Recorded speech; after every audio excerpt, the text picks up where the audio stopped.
8개월 돼가는데 8개월 전에 여기에 처음 왔을 때를 생각해 보시면 그때부터 제가 드린 말씀이 있습니다. 당시가 문제가 됐던 다시 원래로 돌아가서 이 문제의 시작인 지역의료 붕괴, 필수의료 붕괴, 응급실 뺑뺑이, 소아과 오픈런, 이런 사태는 의사가 부족해서 생긴 게 아니라 저 좌파 사회주의 의료학자들이 의학분업 이후로 20여 년을 지속해온 사회주의 의료 실험의 실패다. 정책의 실패고 저 공무원들의 실패이기 때문에 이걸 바로잡아야 해결이 되지, 또 다른 포퓰리즘을 강행하면서 의대 증원이나 또 다른 필수의료 패키지라는 저런 이상한 정책을 가면 현장은 더 망가지고 의사들뿐만 아니라 국민 건강도 위협을 받는다 말씀을 드렸던 거 기억을 하실 겁니다. 그런데요, 또 하나는 지난주에 제가 여기서 말씀드린 게 하나 있습니다. 산부인과 무통주사 말씀드렸죠. 그걸 페인버스트라고 하더라고요. 지난주에 얘기를 했더니 아주 우연히도 그 사이에 맘카페에서 난리가 났답니다. 그러니까 정부에서 통증주사를 막아서 산모들이 이걸 못 맞으면 우리가 출산을 어떻게 하냐 라고 얘기를 했더니 정부가 고시를 했다가 고시를 다시 철회하겠다 라고 발표를 했습니다. 내용은 잘 된 거긴 한데 대한민국 의료정책이 이따위로 진행되고 있다는 것을 보여주는 단면적인 게 아닌가 싶습니다. 보건복지부가 고시로까지 제정을 해서 발표를 해놓고 마치 이게 절대선인 양 아니라고 발표를 두 가지 약을 같이 쓰면 안 된다고 발표했다가 국민들이 불편하다 그러니까 슬쩍 말을 바꿔서 이제는 해도 됩니다. 그것이 잉크도 마르기 전에 그러는 거고, 국민들이 모르고 지나갔으면 지난주에 말씀드렸듯이 이것은 의사들 나쁜 놈입니다. 돈 벌려고 이렇게 약을 쓰고 있습니다 라면서 의사들하고 국민들 갈라치기 하고 나빠지게 만들어 오는 게 지금 사태의 본질이고, 그러니까 지금과 같은 사태를 만들어낸 이유가 저 보건복지부가 이제까지 어떤 식으로 일을 해왔는지 보여주는 단면이 아닌가 싶어서 말씀을 드리고요. 또 하나는 필수의료 패키지 얘기하다 보니까 제가 문득 그 생각이 들었어요. 소아과하고 산부인과, 저도 필수의료과 중에 신경과 중에 한 명이지만 제 동기가 있습니다. 제 동기인데요, 저희 학교에서 1등으로 졸업을 했고 여자 선생님이고 학생 때부터 산과를 너무 좋아했습니다. 애를 받는 거를 너무 좋아해서, 물론 산부인과도 1등을 했고요. 열심히 공부를 해서 서울대병원에서 인턴을 하고, 당시에는 저희가 할 때까지만 해도 산부인과가 경쟁인데 그 경쟁을 뚫고 산부인과를 들어갔고, 상과를 좀 더 제대로 애를 받고 싶어서 상과 펠로우를 2년을 했습니다. 심지어 무급으로 월급도 안 받고. 그리고 나서 산부인과를 지금도 하고 있습니다. 근데 이 친구가 자기 꿈을 이루었잖아요.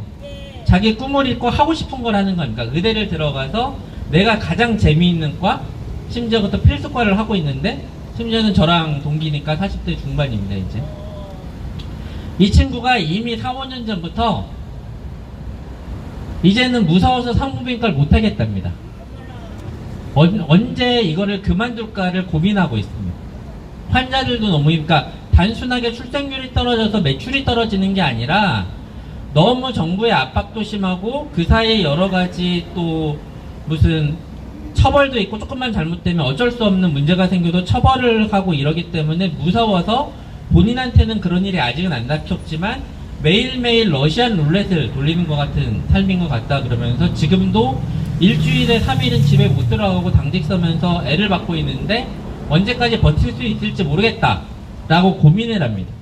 이게 지금 저작자들이 만들어 놓은 우리나라 의료 현장의 현실입니다. 또 한 명의 친구가 있습니다. 이 친구는 똑같이 공부를 잘했는데 이 친구도 서울대병원 소아과를 갔습니다. 소아를 너무 좋아해서.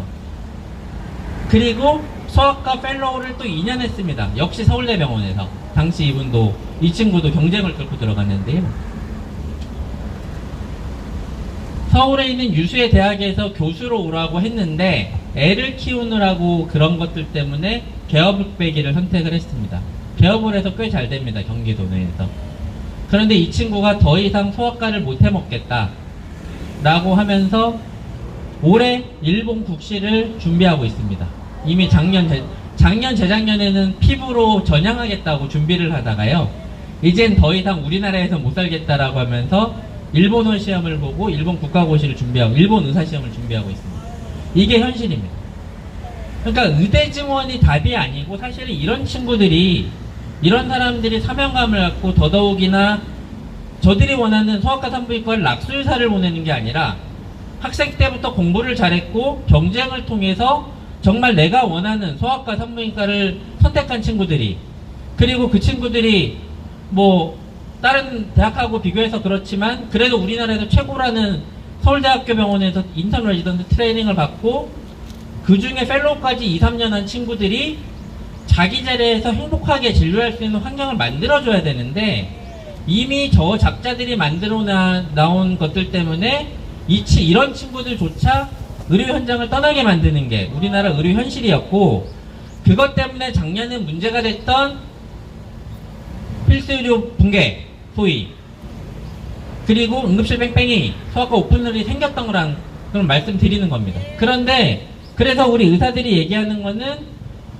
제대로 된 제도, 이분들이 현장을 떠나지 않게 하고 어쩔 수 없이 현장을 이미 떠난 분들도 돌아와서 국민 건강을 지킬 수 있게 만들어 달라고 했더니 저 작자들이 내놓은 게 지금 얘기하는 낙수의사 운운하면서 의대 증원 같은 소리 하고 있으니 우리가 안 나올 수가 없는 겁니다. 이대로면 지금 젊은 친구들이 외국으로 나가는 것뿐만이 아니라요, 기존에 일하고 있는 친구들도 다 나갑니다.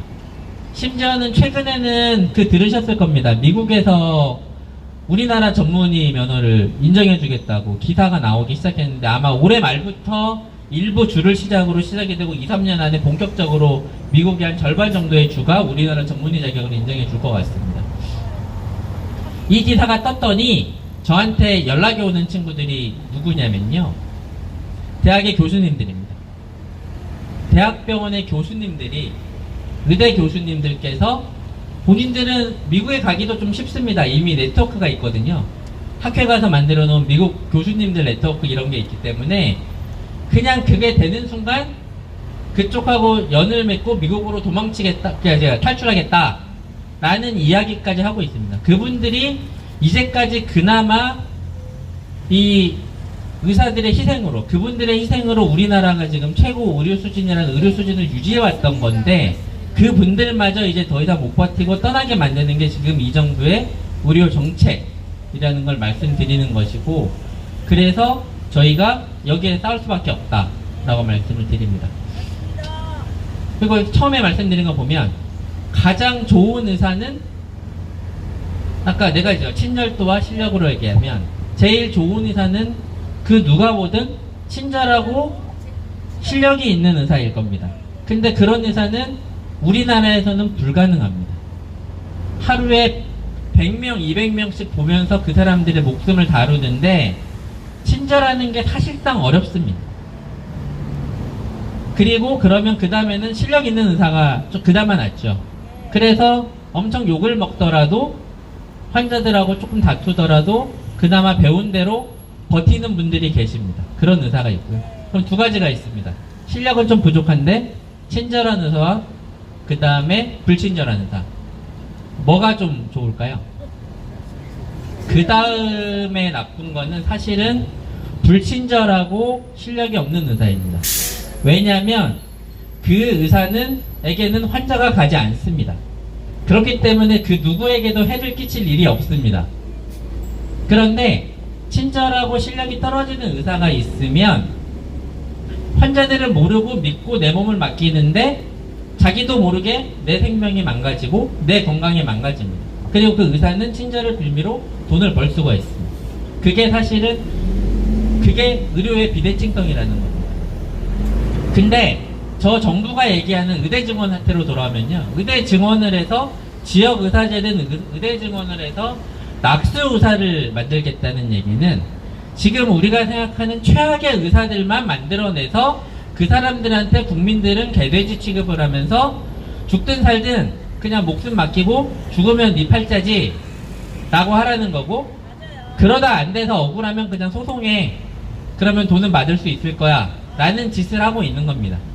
우리는 돈보다 생명이라 그러는데 저작자들은 생명보다 돈이 우선이기 때문에 그런 짓을 하고 있는 거고, 그래서 최소한 저희가 이 사태가 계속되면 국민 건강이 어떻게 망가질지, 의료 현장이 어떻게 망가질지, 그렇게 되면 제가 반복해서 말씀드리지만 여기 계신 분들뿐만이 아니라 내 가족, 내 부모님, 내 아이들의 생명이 어떻게 될지를 뻔히 알기 때문에 제가 끝까지 나와서 싸우는 거고, 잘리더라도 나와서 싸우고 하는 이유가 그런 데 있기 때문에 국민 여러분들도 아셔야 되고, 여기 경찰들이나 기자들도 보신다면 그거 좀 알고 보시면 좋을 것 같고요. 아, 그리고 아까 또 한 명, 제가 예전에 말씀드렸던, 우리가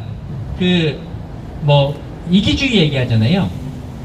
실제로 그래서 제 친구가 지난주에 여기 왔던 친구 한 명이 있는데, 거기 애가 고등학생입니다.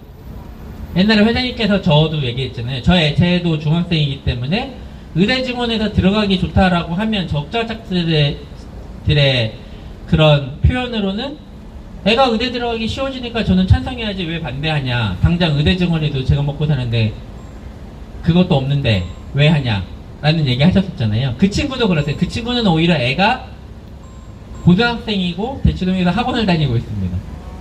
그래서 그 애가 여기 자기 엄마가 여기 오니까 애가 딱 그렇게 얘기를 했답니다. 엄마, 의대 증원이 늘어나면, 이 친구는 의대 갈 생각은 없고요, 내가 소위 스카이에 있는 대학을 들어갈 확률이 높아지는데 왜 반대하냐고 있으라 그랬더니 이 친구가, 야, 네가 스카이 가는 것보다는 우리나라 의료 살리는 게 더 중요하기 때문에 나오겠다 라고 해서 지난주에 여기 나왔습니다. 사실은 그게 많은 의사들의 뜻입니다. 지금 여기 나와서 하는 게 뜻이고요.